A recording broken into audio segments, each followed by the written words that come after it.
Sign up today with BetMGM, the exclusive betting partner of The Athletic, and get a $1,000 risk-free first bet. Plus, get a free 3-month subscription to The Athletic. Just sign up at betmgm.com/support to take advantage of the special offer from the King of Sportsbooks. That's betmgm.com/support.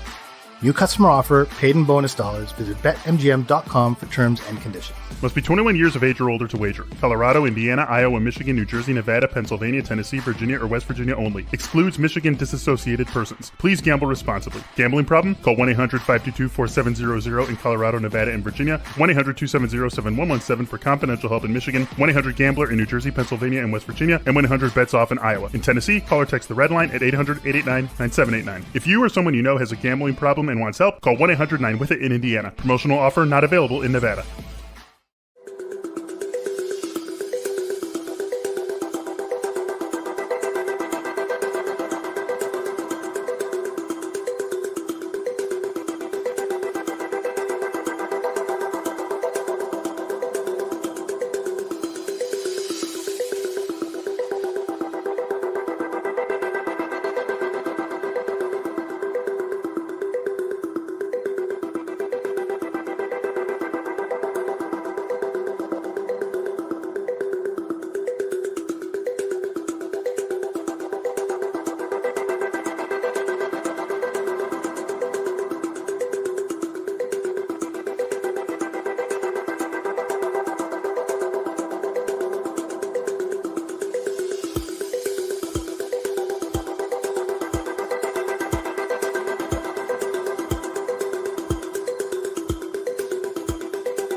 Hello, everybody. Welcome to the Athletic Support, your post-game bilingual podcast on the Montreal Canadiens.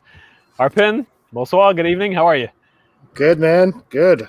All right. Exciting night at the office.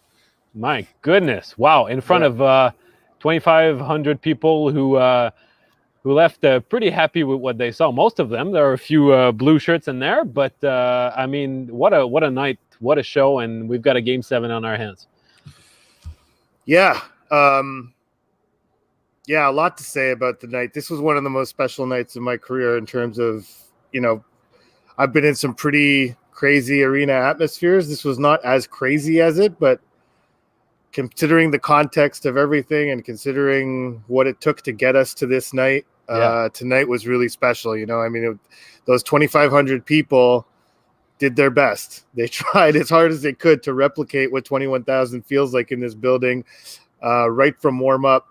And man, first 10 minutes of the game, you could tell what kind of an impact that has on these guys, after playing in these sterile, terrible, cold environments for so long. Yeah. Just to have a few people in the building cheering them on, and the Canadiens roared out of the gate. They could have led 2-3. Jack Campbell was the only Toronto Maple Leafs player who showed up on time tonight and really kept his team in the game until I think over the second half of the first, they took it. They, counterpunched at that point, but serious damage could have been done by then were it not for Jack Campbell. But, kudos to the people who were in the building tonight.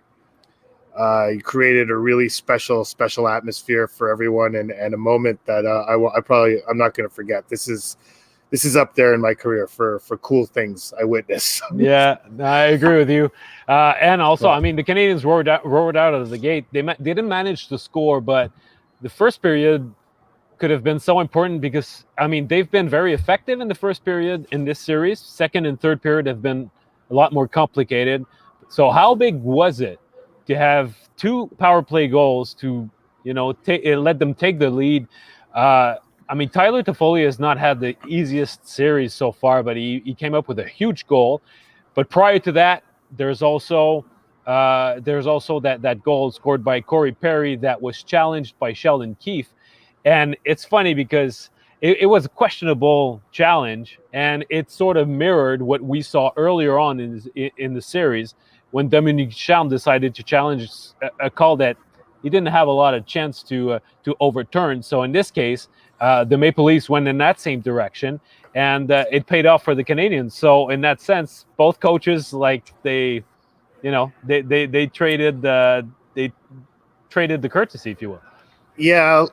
I think this one was. I think we'll give Sheldon Keefe some benefit that this one had a better chance of being overturned than the Ducharme one, but still, it was so. I mean, I get it. Tyler Toffoli's in the crease, but did he actually do anything to impede Jack Campbell to get back into his net? He was so far out of his crease. Yeah, that Toffoli being there really. But the rule is you are not allowed to go in the crease unless the puck is there, which it was not. You're not allowed to be there. It was there, but then it came out, so you got to come out too. And Tyler Toffoli never did. I guess that's what I don't know. I didn't listen to Sheldon Keefe's post game, but I guess that's what he was banking on. But, in the playoffs, I don't know. Who knows about goalie interference? But again, right.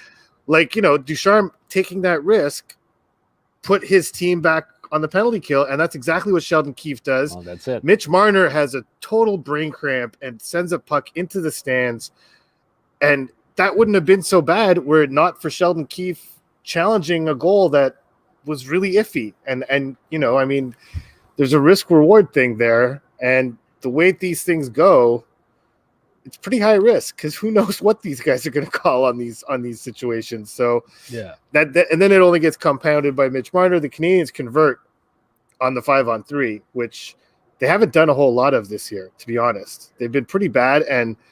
And here's the funny thing. So you and I were talking, okay? You and I were talking during the game, and at several points during the game. And at one point, I just turned to you. I was like, "Man, KK is not good tonight. Like, it's just does not look good tonight." No.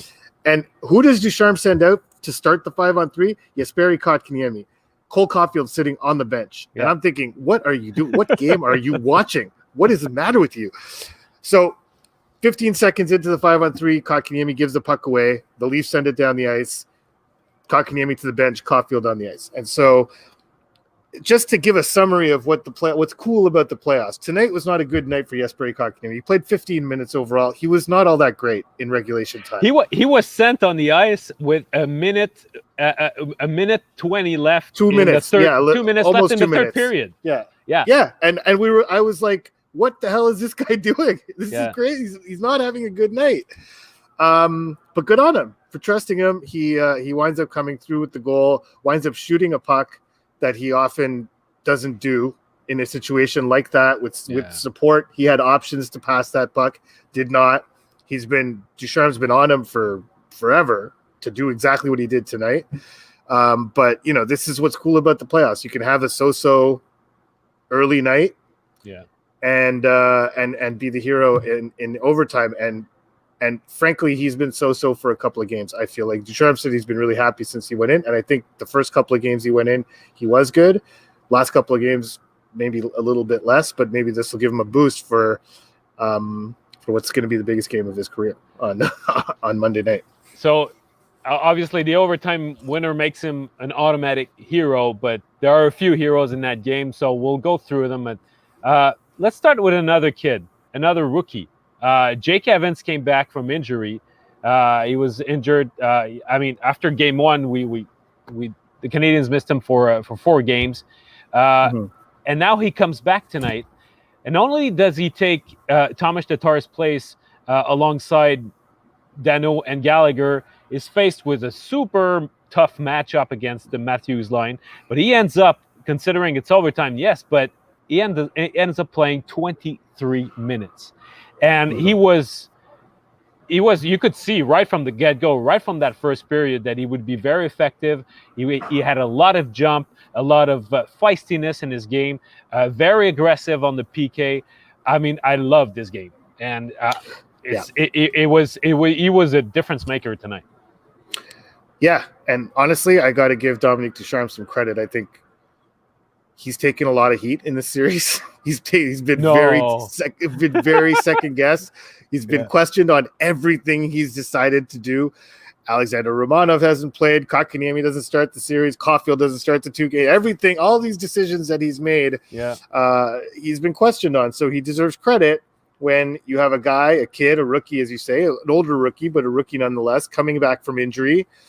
And so not only do you put him in the lineup, you put him in the place of a veteran guy who is not only a veteran guy, who is like a key component of the line that you are going to use to face against, probably the runner-up for the Hart Trophy this year in Austin Matthews, and say, okay, well, you're going to replace him, Thomas Tatar on this line, and we're going to play you, and we're going to play you a ton. The amount you said. So at 5-on-5, according to Natural Stat Trick, Austin Matthews' opponents tonight: Shea Weber 18.49 at 5-on-5, Ben Sherratt 16.28, Philip Deneau 15.04, Jake Evans 14.46, Brendan Gallagher 14.15, and this group collectively basically came out even against them in terms of shot attempts. That's what you want in terms of shot attempts, and well, that's what you want in terms of expected goals. The Leafs had far more with those guys on the ice, with Matthews on the ice against the 5 guys I just mentioned. But on the goal counter, it was 0-0, and really on the shots on goal counter, it was basically more or less the same. So, those guys, Mitch Marner in particular, I feel they are gonna. Tomorrow's not going to be fun in terms of dealing with the pressure of going into a Game 7 and again failing to close out a series. It's going to come to define these guys at some point. So the Canadiens need to seize on that. If I'm the Montreal Canadiens, I go in and you need to, right from the puck drop, the way they did tonight, just without the crowd in Toronto, obviously, but they need to create some doubt in that group in Game 7, because all they're going to hear tomorrow, and all they probably heard after this game, because all they were hearing leading into Game 6 is, how do you get over the hump? How do you not become a team who can never close out a series? Like, it's just constant over and over and over and over again. And so right now, from the mental standpoint, the Canadiens have all the confidence, all the momentum. Everything's gravy right now. They've already accomplished something, and all the Leafs are staring at is another postseason failure. And so it's going to be a test for them, because it's not just that the Canadiens are inside the Maple Leafs' heads; it's the Maple Leafs' history that's in their own heads themselves, and their own people. Sheldon Keefe made a point. I don't remember when I asked him. I asked him a couple of days ago, or maybe it was yesterday. All the days get mixed up, but to what extent? Because he's made every effort to separate this group from the groups of the past, the 17 years since the last time they won a series, and a lot of those guys are gone. And he made a point of mentioning that. And I was like, how difficult is it actually to make that separation? Because all you hear about from the media, from everyone around town is, when are the Maple Leafs going to win a playoff series? And it's not most of these guys' fault, but Matthews has been there for a while. Marner's been there for a while. There's some guys who have Riley's been there, like their core guys have all been there through this. And so, but he pointed out, rightfully so, like Joe Thornton hasn't been here for all this, and all these other guys on the team that he said, like 75% of the guys don't have nothing to do with those teams, except your most important guys do. Yeah. And so what will they be thinking heading into a Game 7? Whereas the Canadiens, I think, have a pretty clear mind, but they also have certain issues that they might need to overcome. For instance, playing your mid-30s defenseman like for half the game, like that's at some point that can't work. But I thought Dominique Ducharme's point today of saying, well, why don't you ask them how much Matthews and Marner could play every night? And fair point. I don't know, like I can't really argue that. Yeah, no, I know it's although they're younger legs. I mean, especially when you look at Shea Weber, who logged more than 37 minutes tonight, which is his highest time on ice total with the Canadiens in any Canadiens game. He did that. I think he played more in 3 separate occasions when he was with Nashville, but very gutsy effort from him tonight. And Sherratt, obviously Petrie and Edmondson too. Petrie had 2 misfortunes, 2 really bad luck, with deflecting one goal with his stick, another one, I think, both with his stick, or was one with his skate? No, I think one with his skate, yeah. Yeah, that's it. So, and we know how that sort of thing, it can play into Jeff's mind, it can come and it can rattle him. But I mean, he stayed with it. He seemed like he was, running on fumes a little bit at the end, and it's going to be a risky thing to keep banking on those 4 defensemen in Game 7. I'm not sure if they have a choice because the recipes have been working, and it shows. Do it again. But yeah, doing it again, it's.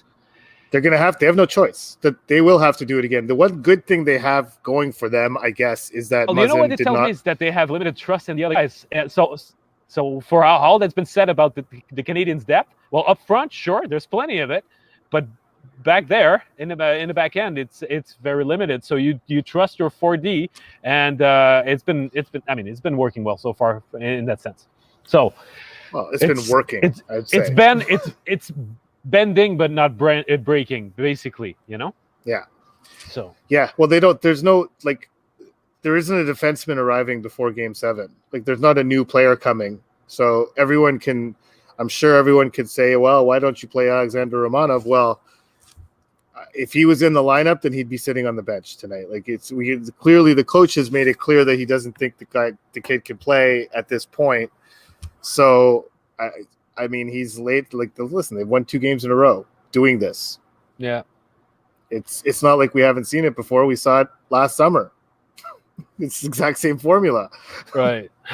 That's true. So, but now they added Edmondson. So, now they added Edmondson. So it's a little bit. But yeah, it's. I think. Well, first of all, as everyone knows, it's a bilingual podcast. So what we're going to do right now is we're going to switch to French to finish up, because I think my computer is going to die because I forgot my power cord. So we're going to switch. French. On y va. En français. N'importe quoi. Ouais. Alors. C'est la pire transition qui peut. OK. Ben, ouais. C'est ça. Mais il faut le faire de quelque sorte. Je sais. Écoute, c'est vrai, c'est quelque chose qui est risqué avec les défenseurs. Ils n'ont pas le choix de continuer en ce sens-là. Par contre, écoute, en avant, il y a des gars qui se sont imposés. Je parlais de Toffoli qui avait besoin d'un but puis qui a marqué en avantage numérique. Tu sens qu'il y a des joueurs en avant qui sont un petit peu sur une patte. Toffoli, Anderson, ça a été pénible de se rendre jusqu'à la fin du match pour lui ce soir. Est-ce que le Canadien va avoir suffisamment de buts dans le réservoir pour pouvoir contenir une attaque des Leafs qui, à un moment donné, je ne peux pas croire, va finir par exploser. Elle restera pas. Est-ce qu'elle va rester muselée comme ça dans un 7e match encore? Ben, connaît leur. Écoute, Carey Price joue toute une série. Là. Ça, il n'a pas connu un mauvais match. Il n'a pas vraiment donné de mauvais buts. Il n'a pas donné de but où il aurait dû l'arrêter, dans le fond. Là. Les buts que. Non, en tout cas, pas à ma. Je ne peux pas m'en rappeler d'une où j'ai dit ça, il faut vraiment l'avoir. Alors, et contre Matthews en particulier, Matthews a eu des chances. Là. C'est pas qu'il n'a pas eu des chances, puis il aurait eu des buts, je pense, avec un autre gardien de but dans le filet. Proche du filet. Très proche du filet, les chances de Matthews. Il y en a eu quelques-uns ce soir aussi, mais l'affaire, c'est que pour le Canadien, tu sais, si on aurait dit que mais Brendan Gallagher revient au jeu, puis on va se rendre après 6 matchs, puis il n'y aurait pas de but. Est-ce que tu penses qu'il y a un 7e match? Puis il n'y a pas grand monde, je pense, qui dirait oui. Là. Il dirait non, le Canadien ils sont éliminés en 6 ou 5 ou whatever. C'est comme. Ouais. Il y a quand même. Il y a des éléments de cette équipe-là qui ne sont pas. Pas qu'ils ne sont pas présentés. Je pense que Brendan Gallagher joue quand même du bon hockey. Oh, il était passionné. Intense ce soir. Il était très intense ce soir. Puis il prend sa mission à cœur. Puis il livre la marchandise. Là, c'est vraiment un gars que. Puis il faut le dire que ce que lui il fait, c'est que je vois beaucoup de monde qui dit que, et même nous, on l'a dit, chez Weber, des fois, il se sent un peu lent, il passe mal la rondelle, il n'y a pas beaucoup d'essence dans le réservoir. Ben Sherratt, même affaire. Edmondson peut-être aussi, mais le jeu physique du Canadien commence à montrer des signes de fatigue vers les Maple Leafs. Les Maple Leafs ils sont clairement un peu tannés de se faire frapper tout le temps. Il y a des moments dans le match plus en plus fréquents, le plus long qu'on va dans la série, où les Leafs se débarrassent de la rondelle avant que mise en échec arrive. Ouais. Ils font des choses qu'ils ne font pas d'habitude, puis je pense que c'est l'effet de jouer ce genre de hockey-là, puis de frapper aussi souvent qu'ils l'ont fait. Et ça commence à porter fruit, là. C'est vraiment ça. Je pense que ça coupe un peu le jeu de transition des Maple Leafs parce qu'il y a tellement d'occasions où il y a des joueurs qui sont proches de la bande, qui sont supposés faire un jeu, mais ça ne leur tente pas de prendre la mise en échec pour faire ce jeu-là. Ouais. Deux choses sur lesquelles je voudrais enchaîner. Tout d'abord, l'aspect physique. Ce soir, en prolongation, les Leafs étaient partout. Ils dominaient de bout en bout. Et à un moment donné, dans les 2 ou 3 dernières minutes avant le but de Kotkaniemi, on a senti que le vent s'est mis à tourner. Le Canadien s'est mis à entrer en zone un peu plus, entrer en zone des Maple Leafs, ce qu'ils n'avaient absolument pas fait en début de prolongation.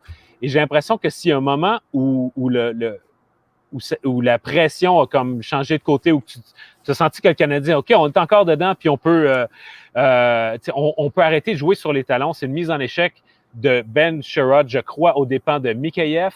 Mikheyev qui essayait d'entrer du côté de son côté droit, du côté gauche du Canadien. Il a été accueilli à l'entrée de zone par Sherratt.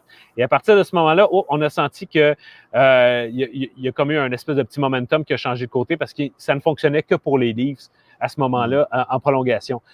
Et tu as commencé en parlant de Carey Price. Fumant durant tout le match, il n'y a aucun doute là-dessus, mais encore là, en prolongation, le nombre d'arrêts francs sans donner de retour, des arrêts de la mitaine, c'est tellement important quand tu sais que tes défenseurs en avant ont déjà joué énormément de minutes, qui cherchent leur souffle, qui sont fatigués, de pouvoir faire des arrêts clairs qui vont te permettre, de provoquer des arrêts de jeu, de permettre à tes joueurs de prendre leur souffle, c'est énorme. Et deuxièmement, sa gestion des retours, le fait qu'il ne donnait pas de retour, ça faisait aussi que quand tes défenseurs devant, qui en partant ne sont pas nécessairement les plus mobiles, commencent à être plus fatigués, deviennent plus vulnérables pour le temps de réaction, de pouvoir justement sauter sur ces retours-là, être bien certain de faire les bonnes lectures pour identifier qui peut sauter sur un potentiel retour. Alors, Carey Price, en agissant, en gardant les buts de la manière comme il l'a fait en prolongation, il a rendu le meilleur service qu'il aurait pu à ses défenseurs. Fait que c'est d'empêcher le but. Évidemment, cela va sans dire. Mais je pense aussi dans la façon dont il a arrêté ces rondelles-là, je pense que ça a fait aussi une différence très positive pour ses coéquipiers. Mm-hmm. Just want to give a shout out to Rob Suzuki, who's back again. Thank you. Sherratt was excellent tonight. I agree with you. We just finished talking about it in French. But thanks for tuning in. I like that you're a regular. So, I know, and he mentioned before, and Rob mentioned Byron's contribution on the OT goal. Paul Byron a été le meilleur joueur de son trio, je crois, ce soir. Tu mentionnais que Kotkaniemi a eu des difficultés un petit peu. Moi, je disais que Anderson, ça a été difficile. Visiblement, au point de vue physique, il y a quelque chose qui n'est pas à 100%. Mais Paul Byron a été une fusée, vraiment. Il a été très, très dynamique au sein de ce trio-là. Alors, ça a été une très bonne performance de sa part également. Alors, mais c'est le fun parce que, écoute, il y avait dans cette tempête-là, il y a eu un équilibre entre les rocks du Canadien, c'est-à-dire les défenseurs chez Weber, etc., là, devant le but, Carey Price, mais également les jeunes qui continuent de se manifester, que ce soit Kotkaniemi ce soir, Caulfield, Suzuki. Honnêtement, je ne dis pas juste ça parce que son père est là, mais il a connu un très bon match, Caulfield aussi. Ouais.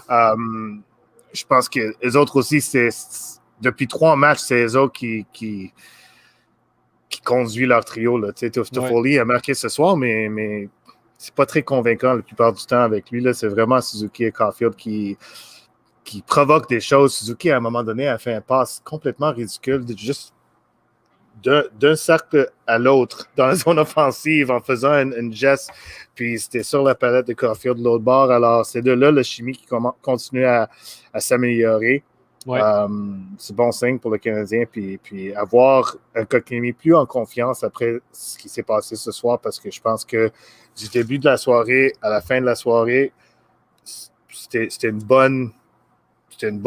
bon chemin pour lui, une bonne façon de quand même continuer à jouer, même si ça n'allait pas super bien pour lui, puis finalement, il était récompensé à la fin de la soirée. Il y a un de nos auditeurs, Garo, qui nous dit qu'il observe que les Maple Leafs ont perdu les services dans le match de Jake Muzzin, qui lui contribue vraiment sur 200 pieds de patinoire, qui peut être efficace autant en attaque qu'en défense. S'il ne devait pas être là pour le prochain match, qu'est-ce que ça représenterait comme perte pour les Maple Leafs et comme opportunité pour le Canadien, tu penses? Ben, c'est ça, comme on l'a mentionné tantôt, ils ont personne pour remplacer Jake Muzzin. C'est un gars qui joue un rôle sur les 2 unités spéciales. À 5 contre 5, il reçoit les affrontements les plus difficiles. C'est vraiment quelqu'un pour lequel s'il y a un défenseur qui ne pouvait pas perdre, même Morgan Riley, c'est vraiment Jake Muzzin, qui joue, qui a son mot à dire à tous les aspects du jeu des Leafs, puis c'est leur défenseur le plus important. Alors, c'est une grande perte. Si jamais il n'est pas capable de jouer dans le match 7, on verra. Mais, tu sais, comme ce soir, je regardais Nick Foligno aller, là, c'est clair qu'il n'est pas en santé. Là. Non, il n'est juste pas en santé. Alors, écoute, ça va être... Il y a beaucoup de facteurs qui jouent en faveur du Canadien en ce moment. Ouais. Ils méritent beaucoup de crédit pour avoir fait ce qu'ils ont fait. Puis tu peux dire que 2 victoires en prolongation, mais honnêtement, 2 victoires en prolongation qui étaient méritées, s'il peut arrêter de redonner les avances aux Maple Leafs, ça rendrait leur vie un peu plus facile. Mais en tout cas, c'est tout un exploit. Honnêtement, c'est à 3-1 où il n'était pas capable de marquer de but. Je pense qu'il n'y a pas grand monde qui leur a donné une chance, même de remporter le 5e match. Mais là, ils sont rendus à un 7e match, puis ils ont mis les Leafs dans un état où il y a beaucoup, beaucoup de questions qui vont se faire demander de cette équipe-là pendant les prochaines 36 heures à peu près. La veille du 5e match, on a écrit, toi et moi, dans notre calepin des séries, on a rappelé la mémoire le souvenir de 2010. Le Canadien, cette année-là, avait été en série contre les Capitals de Washington, tiré de l'arrière 3-1, puis finalement, il y avait eu un moment vraiment pivot avant le 5e match. Ils avaient, à ce moment-là, les vétérans du Canadien s'étaient réunis et avaient décidé de prendre les choses en main, puis tranquillement, l'équipe avait repris du poil de la bête avant de remporter cette série-là en 7 matchs. Et je me souviens qu'il y a plusieurs lecteurs qui nous ont critiqués, ont dit là, vous êtes en train de donner des espoirs démesurés aux fans, vous êtes sûrement à la solde des Canadiens de laisser entrevoir du positif comme ça. Mais écoute, c'est bien la preuve que c'est le cliché du baseball, c'est jamais fini tant que c'est pas fini, mais c'est applicable au hockey également, parce que cette équipe-là a véritablement plus d'un tour dans son sac.